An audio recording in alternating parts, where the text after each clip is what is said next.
Things just went from bad to worse as new damning evidence emerges on Feinstein. Who would have thought? By Amy Moreno for TruthFeedNews.com. Things just went from bad to worse for California Senator Dianne Feinstein. Earlier, it was reported that Feinstein employed a Chinese spy as her driver for 2 decades. However, the story about the driver is not adding up. Reports indicate that the spy is actually her longtime staffer, Russell Lowe. Feinstein's office refused to comment. I wonder why. From the Daily Caller, all the details of a former longtime Senator Dianne Feinstein staffer who's accused of relaying information to Chinese intelligence services while working for the California Democrat point to Russell Lowe. A Daily Caller News Foundation investigation has determined Lowe worked for 20 years in Feinstein's San Francisco office, where he was a staff liaison to the Asian American community before leaving approximately 5 years ago. All those details match up with the descriptions of the Chinese spy Feinstein reportedly employed. Chinese intelligence once recruited a staff member at a California office of U.S. Senator Dianne Feinstein, and the source reported back to China about local politics. Politico magazine reported on July 27th describing the staffer as a liaison to the local Chinese community who was secretly reporting back to Chinese intelligence services. Chinese Student Association is a CSE-UEB, September of 2011. Office Director of U.S. Senator Dianne Feinstein, California, Russell Lowe, and Consul Chen. Okay.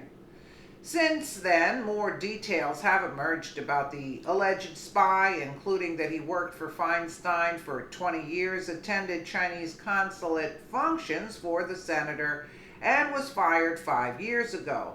All of those details point to Lowe, who was listed on Feinstein's payroll as an office director in 2013, according to records maintained by the Sunlight Foundation. Lowe joined then San Francisco Mayor Ed Lee and other California politicians at a farewell reception hosted by the Chinese consul in May of 2013. Lowe and 6 other attendees awarded proclamations in recognition of Consul General Gao's contributions to the friendly cooperation between China and Bay Area cities, according to the consulate's event recap. By 2014, Lowe was gone from Feinstein's staff when he spoke at an April 2014 conference on Chinese investment in the United States. He was introduced as a former assistant to Senator Feinstein. Hankorea, a South Korean news publication, described Lowe in October of 2017 as a Chinese American who spent 20 years as the aide to Dianne Feinstein. Lowe visited the publication's Seoul office at the time with former Democratic California Rep. Mike Honda, who left office in January of 2017 after losing to progressive challenger Ro Kahana in 2016. Feinstein has said that the spy had no access to sensitive information, and the former staffer was never prosecuted. Lowe now works with the Education for Social Justice Foundation, a San Francisco-based nonprofit that says it's focused on educating the public on the Japanese military's Comfort Women's system, which forced over 200,000 girls and women from at least 13 Asian countries, into sexual slavery for the Japanese Imperial Army before and during World War II.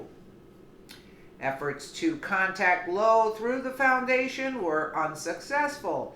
Feinstein's office declined to answer the DCNF's questions about Lowe, and instead released a broad statement from the senator. 5 years ago, the FBI informed me it had concerns that an administrative member of my California staff was potentially being sought out by the Chinese government to provide information. He was not a mole or a spy, but someone who a foreign intelligence service thought it could recruit, Feinstein said. The FBI reviewed the matter, shared its concerns with me, and the employee immediately left my office. He never had access to classified or sensitive information or legislative matters. The FBI never informed me of any compromise of national security information. Now, what is she going to say? She was probably getting paid through that also, you see? Yeah, anyway, the Democrats, they're always looking at pointing the finger at other people, what they're actually guilty of. It's, a standard procedure. And then she won't release comments. She just releases a comment of her own, the way she wants to state it, where it'll absolve her of any guilt. But meanwhile, if you really dig into it, you'll find she's corrupt to the core. Let me know what you guys think in the comments below. And again, thank you so much for watching.